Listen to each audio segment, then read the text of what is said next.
प्रिय बंधूंनो, प्रार्थनेनं आपण निर्भय बनतो, माणूस निर्भय बनतो. आपल्या अंतःकरणातील आणि जीवनातील सगळ्या प्रकारची भीती नष्ट होते. याविषयी आपण ऐकलं.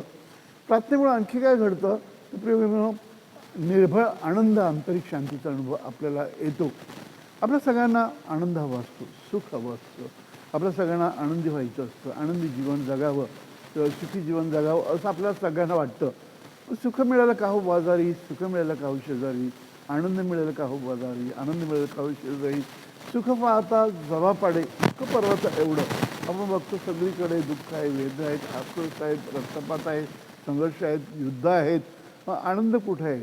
आनंद आणि सुख ह्याच्यामध्ये फरक आहे. सुख हे क्षणिक असतं, क्षणभंगूर असतं. आनंद हा आंतरिक असतो. उदाहरणार्थ समजा तुम्ही जेवलात, तुम्हाला थोडं बरं वाटतं, पण ते तुम्हाला आंतरिक आनंद मिळेलच असं नाही. तुम्ही सूड गावलात, तुम्हाला थोडा वेळ बरं वाटेल, परंतु अंतरंग हे तडफडत असेल, तिथं शांती नसणार.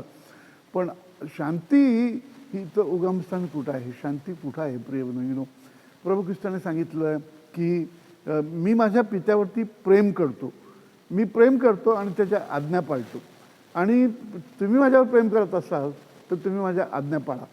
तुम्ही माझ्या आज्ञा पाळण्यानेच तुमचा आनंद द्विगुणित होईल. म्हणजे आनंद कुठे आहे तर ईश्वराच्या आज्ञा पाळण्यात.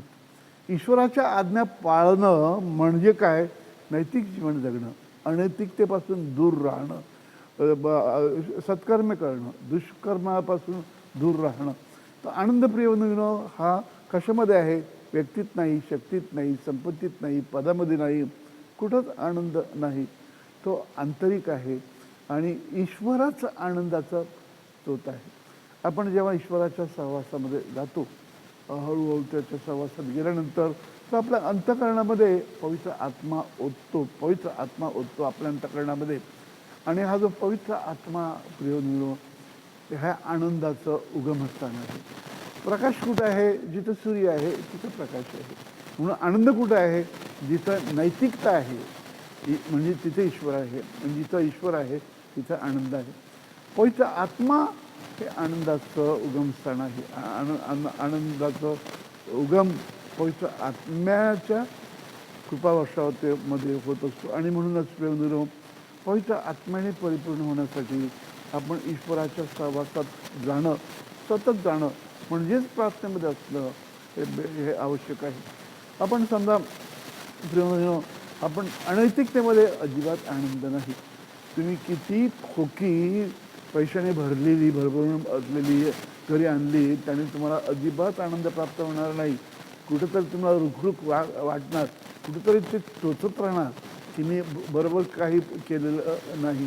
तुम्ही लोकांच्या जमिनी लाटल्या, लुटल्या, खोटी कागदपत्र तयार केली, तुम्हाला शांती देणार नाही. तुम्ही शांतपणे झोपूच शकणार नाही, आनंद देऊच शकणार नाही. तुम्हाला ते थोडा वेळ बरं वाटेल की मला जमीन मिळाली, मी श्रीमंत झालो, पण तुम्हाला आंतरिक शांती कधीच लाभणार नाही.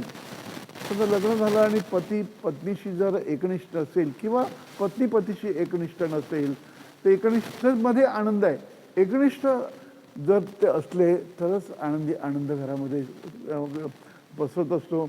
एकनिष्ठ नसले तर संशयी वृत्ती निर्माण होते, तर चिडचिड वृत्ती निर्माण होते, तर एकमेकापाशी भांडखोर वृत्ती निर्माण होते, कधी आनंद लाभत नसतो. आणि म्हणून आनंद कुठं आहे? अनैतिक आचरणामध्ये आनंद अजिबात नाही. नैतिक आचरण, नैतिक आचरण म्हणजे काय? कष्ट करून कमावणं, लुटणं नाही, लुबाडणं नाही, भ्रष्टाचार करून नाही.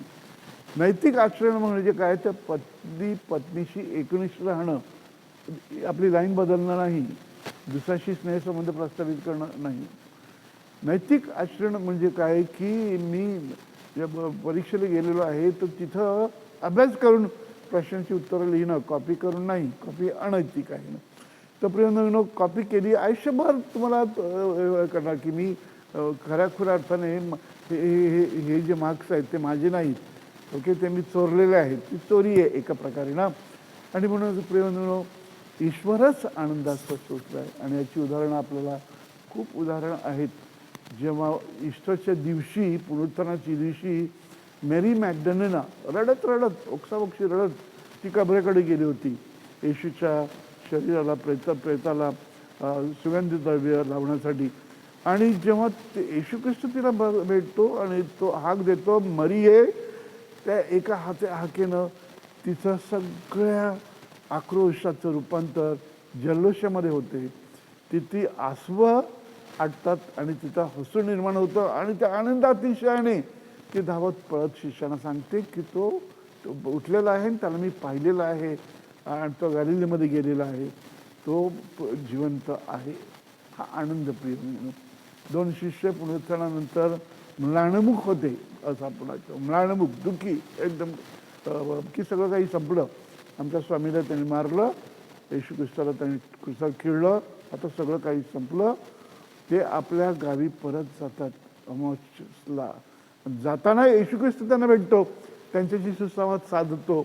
आणि मग जेव्हा तो त्यांच्या घरात जातो आणि नंतर मग तो गायब होतो, तेव्हा हे चर्चा करू लागतात की आपली अंतःकरणामध्ये उकळी फुटत नव्हते का? ह्या कसल्या उकळी आहेत? आनंदाची उकळी. येशू होता तिथं, म्हणून तो तिचा आनंद होता. पेत्र आणि शिष्य मासेमारीसाठी समुद्र किनाऱ्यावरती गेले होते. रात्रभर त्यांनी कष्ट केले, रात्रभर घाम गाळला, रात्रभर खूप प्रयत्न केले, पण त्यांना मासे सापडले नाहीत. येशू त्यांना सांगतो, मच्छवाच्या उजव्या बाजूस जाळं टाका. तर येशू हा सुताराचा मुलगा आणि पेत्र हा कोळ्यांचा मुलगा. एक कोळ्याच्या मुला मासे कसे पकडायचे तो सुताराचा मुलगा सांगतो, पण तरी पण तो पेत्र ऐकतो, विश्वासामुळे ऐकतो. आणि पेत्र ऐकून जेव्हा जाळं टाकतो तेव्हा त्याला जाळं ओढवेना इतकं ते माशाने भरलेलं होतं. पूर्ण खूप मासे त्यांना सापडले होते. असं म्हणतात की 153 मासे सापडले, की जाळं त्यांचं फाटू लागलं. आणि मग ह्या शिष्याने पेत्राने समुद्रामध्ये उड्या टाकला आनंदात. ते शियाने प्रेरणेनो, ईश्वर आनंदाचं स्रोत आहे आणि ईश्वर आनंद घेऊन येतो. आणि ह्या ज्याप्रमाणे चंद्र पुन्हा पुन्हा सांगतो, कलेकलेने तो काय होतो, प्रकाशमान होतो आणि पौर्णिमेच्या दिवशी पूर्णपणे तो तेजमय बनतो. अशा प्रकारे या उपवास काळामध्ये आपण ईश्वराकडे गेल्यानं हळूहळू आपण पवित्र व्हावं आणि ईस्टरच्या दिवसापर्यंत आपण तेजमय बनावं, यासाठी हा कालखंड दिलेला आहे. हा कालखंड गांभीर्याने घ्या आणि दररोज तुम्ही प्रार्थना करा आणि तुम्हाला आनंदाचा अनुभव येईल, तुम्हाला शांतीचा अनुभव येईल, ईश्वर जिवंत आहे याचा अनुभव तुम्हाला येईल, तुम्हाला निर्भयतेचा अनुभव येईल. तसा यावा म्हणून तुम्हाला हार्दिक सदिच्छा. God bless you one and all.